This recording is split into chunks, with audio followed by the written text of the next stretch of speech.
రాబోయే రోజుల్లో అసెంబ్లీ సమావేశాలు మొదలు కానున్నాయి. అసెంబ్లీలో చూసుకుంటే ప్రతిపక్షంలో మాత్రం 11 మంది ఉన్నారు. ఆ 11 మందిని గతంలో చూసుకుంటే 10 మంది మాత్రం మొత్తానికి మౌనం పాటించిన వాళ్ళే. అసలు ఏం మాట్లాడాలో, ఏం మాట్లాడకూడదో అవగాహన ఉందో లేదో కూడా తెలియని పరిస్థితి. ఇప్పుడు ప్రతిపక్షంలో ఎవరైనా మాట్లాడగల నేత గాని, ఒక నాయకుడు గాని ఎవడైనా ఉన్నాడంటే మన జగన్మోహన్ రెడ్డి గారు ఉన్నారు.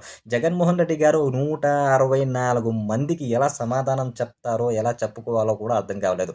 ఊహించుకుంటేనే చాలా క్యూరియాసిటీగా ఉంది. వేచి చూడాలి ఏం జరుగుతది, ఏం జరుగుతదనేది. ఇప్పుడు ఉన్న ప్రభుత్వం మాత్రము రాజ్యాంగానికి విరుద్ధంగా, లేదంటే ప్రజలకి విరుద్ధంగా ఏదైనా జీవోలు, బిల్లులు తీసుకొచ్చి పాస్ చేసుకొని, వాళ్ళ ఇష్టానికి రాజ్యం కింద రాజ్యం ఏలితే ఏంటి పరిస్థితి? ప్రశ్నించే వాళ్ళు ఉన్నారు కదా! ప్రజలు మీరు కూడా ఆలోచించాలి. ఎవరికైనా మెజారిటీ ఇవ్వాలి గానీ, మరీ ఇంత అధితంగా మొత్తానికి మెజారిటీ ఇచ్చేస్తే, ఇప్పుడు మీకోసం మాట్లాడేవాళ్ళు ఏదైనా చెడు జరిగితే మాట్లాడేవాడు ఎవడు?